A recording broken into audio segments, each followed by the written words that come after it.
आई हैं और कौन सा पेजेंट था और कौन सा टाइटल मिला?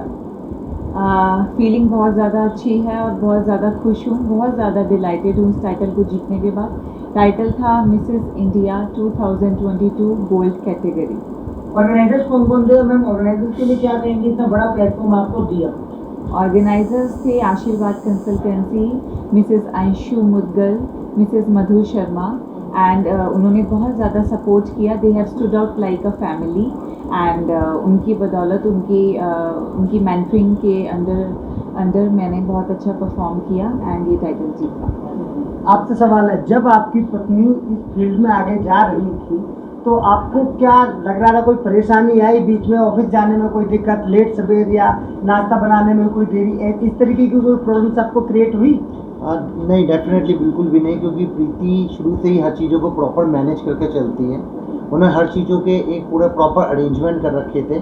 जब चीज़ों को उनको पता था कि ये मेरा ये चीज़ है, तो उसे पता है कि मेरे साथ में फैमिली भी है, उसे भी कैसे भी मैनेज करना है, और दोनों चीज़ों को उन्होंने बहुत ही अच्छे ढंग से मैनेज किया।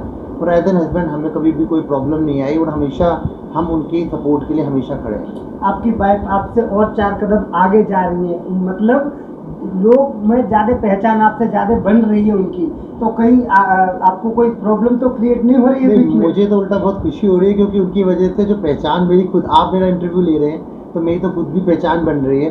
तो डेफिनेटली एक फैमिली एक हमेशा सपोर्ट के लिए, इसीलिए इसे फैमिली कहते हैं।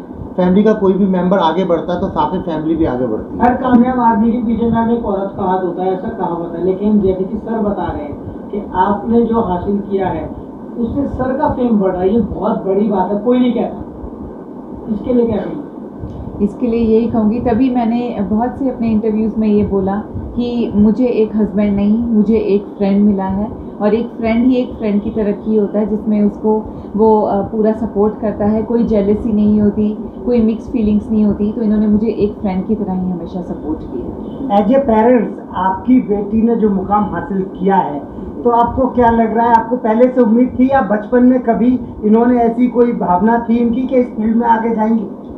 नहीं, इस फील्ड की तो कोई भावना नहीं थी, लेकिन वैसे ये जिस भी फील्ड में रही हैं, जो चाहे एजुकेशन था, चाहे उसके बाद जॉब में आई हैं, तो हर फील्ड में इन्होंने बड़ी शिद्दत से काम किया है और बहुत मेहनत करके हमेशा टॉप पे रही हैं, और हमें ये उम्मीद थी कि ये इस काम में भी ये जीत कर ही आएंगी। आपका क्या कहना है? माँ का सपना होता है कि मेरी बेटी आगे बढ़े, माँ की ममता एक अलग होती है। जब ये रैंप पर थी तो कैसा लग रहा था कि बेटी एक सपना पूरा करने के लिए गई है और आपका साथ पूरा? मैं अपने खुशी को, अपने शब्दों को अपने बयान नहीं कर सकती। बहुत सारे शो हम लोगों ने टीवी पे देखे थे कि रैंप वॉक हो रही है, इतना ध्यान नहीं दिया, और जब मेरी बेटी आई और उसके नाम से क्लैपिंग हुई तो मुझे बहुत ही अच्छा लगा। लग रहा था कि जैसे मैं कुछ सपना देख रही हूँ और मेरी बेटी इस मुकाम पर पहुँची है, और मुझे उम्मीद थी हमें पूरी कि ये ज़रूर कुछ जीत कर निकलेगी, क्योंकि हर काम को ये बहुत ही शिद्दत से करती है, चाहे इसका फैमिली वर्क हो, चाहे पेरेंट्स का हो, हर काम में ये आगे रहती है। बहुत ही सपोर्टिव नेचर की है और मैं आपको बयान नहीं कर सकती हमें कितनी खुशी हुई। प्रीति जी, जैसा कि हमने आपको देखा था, लाइव हमने कवरेज किया था, जब वहाँ विनर का अनाउंस हो रहा था तो आपका जो फाइनल था और फेस पे एक्सप्रेशन आपका ऐसा था जैसे कि मैं ही विनर हूँ, मैंने वहाँ नोटिस किया था। तो आपको क्या लग रहा था कि मैं ही विनर हो सकती हूँ उन सारे में? देखिए, जब तक कोई भी नाम अनाउंस नहीं हुआ था तब तक तो मुझे लग रहा था कि मैं विनर हूँ, लेकिन उसके बाद जब रनर अप अनाउंस हो गए दोनों और सिर्फ एक मेन टाइटल की बारी आई, तो बस ये था कि या तो विन या फिर लूज़ की सिचुएशन है। तब ज़रूर थोड़ा सा नर्वस थी, क्योंकि ज्यूरी के मन में क्या है, पैरामीटर्स किसको वो ज़्यादा वेटेज देंगे, यू नेवर नो, क्योंकि सबका ही कॉम्पिटिटर्स का भी परफॉर्मेंस बहुत ज़्यादा इंटेंस था। तो यस, कहीं ना कहीं विश्वास था और कहीं ना कहीं डगमगाया भी, लेकिन एट लास्ट हार्ड एफर्ट्स पे वही हुआ और मेहनत की, उसका रिजल्ट आया। जैसा कि 12 से 15 उसमें कंटेस्टेंट थे, तो उसमें सबसे ज़्यादा कंपटीशन आपको किसने मिला? सबसे ज़्यादा, you want to take me the names? सबसे ज़्यादा मुझे कंपटीशन दिया आल्ता जी ने एंड डॉक्टर सरोज ने एंड डॉक्टर प्रिया ने, इन सब ने मुझे इंटेंस कंपटीशन दिया। मैम आगे क्या चाहते हैं आप, कहाँ तक जाना चाहते हैं? आगे ये है कि अभी इसी लाइन में थोड़ा सा और प्रोग्रेस करूँगी, थोड़ा सा और अपने अंदर पोटेंशियल लाऊंगी कि इस डोमेन के अंदर मैं और कुछ नाम कमा सकूं। कोशिश रहेगी मेरी कि थोड़ा बहुत मॉडलिंग की लाइन और थोड़ा सा आपका ये ग्रूमिंग की लाइन में I want to make my career. Sir आगे कितना सपोर्ट रहेगा अगर ये इस लाइन को कंटिन्यू करती है, क्योंकि बहुत से हस्बैंड हाउस वाइफ को बच्चे होने के बाद शादी के बाद अलाउ नहीं करते। देखिए मेरी तरफ से तो 100% पहले भी सपोर्ट था और अब भी 200% सपोर्ट रहेगा, एज एन फाइनेंशियली भी और एज एन मेरे भी जितने लिंक्स हैं और एज एन डेफिनेटली मीडिया आप लोगों का पहले तो बहुत बड़ा थैंक यू, क्योंकि आप ही के थ्रू ये आगे का जो उनके सपने हैं वो मुकाम पूरा कर सकती हैं। और definitely as an husband as an family हमारा हमेशा 200% को सपोर्ट रहेगा और ये आगे जो भी करना चाहें, ग्रोथ करना चाहें, इस लाइन में अपने जो करियर बनाना चाहती हैं वो डेफिनेटली हमारे से पूरा सपोर्ट है। जैसे कहते हैं कि सोने का बड़ा सोनार को होता है, तो जैसे ग्रूमिंग जो तरनदीप थी उनसे आपको कितना कुछ सीखने को मिला और उन्होंने कितना आपको कोऑपरेट किया?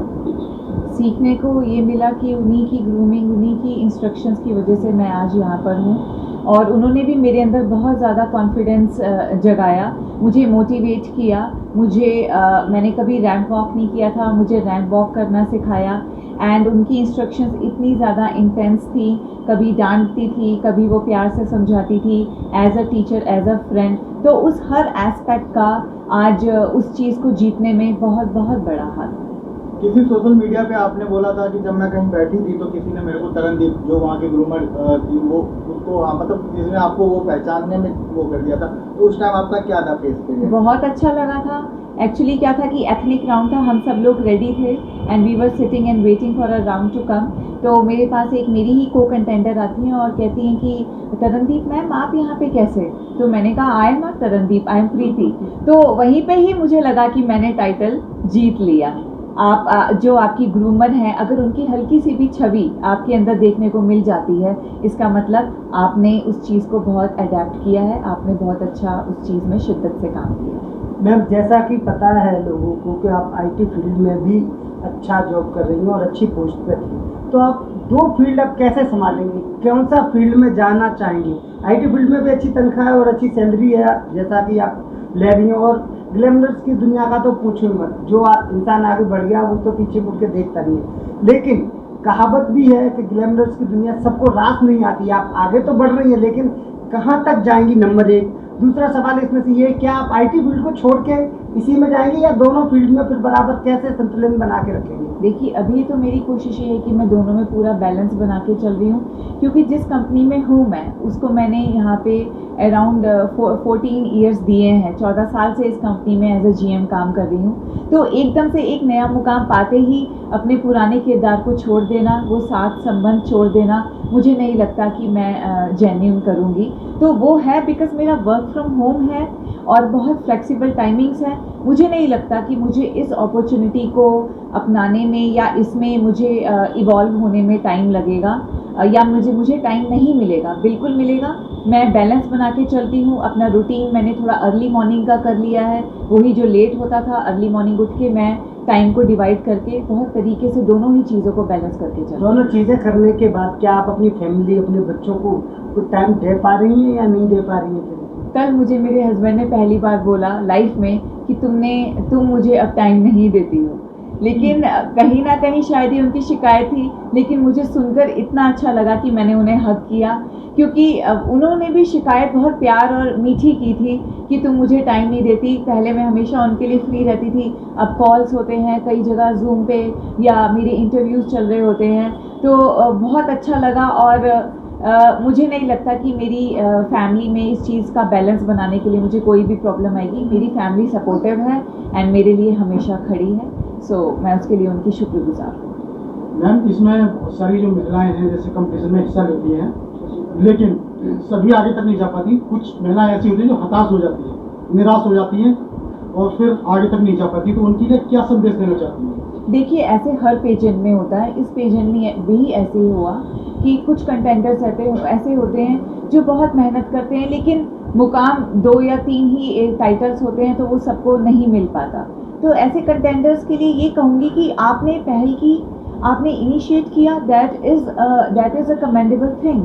और आपके अंदर कहीं ना कहीं बहुत कुछ आपने सीखा इस शो में आकर, तो इस मुकाम पे कुछ हासिल नहीं हुआ तो क्या, अब दूसरे मकाम और भी हैं, और भी बहुत सारी चीज़ें होती हैं, सोसाइटी के अंदर शोज़ होते हैं, और भी पेजेंट्स होते हैं, उसमें फिर से एक नई उम्मीद लेकर एक नए रंग के साथ आप दोबारा आइए, कहीं ना कहीं मंजिल आपको ज़रूर मिलेगी।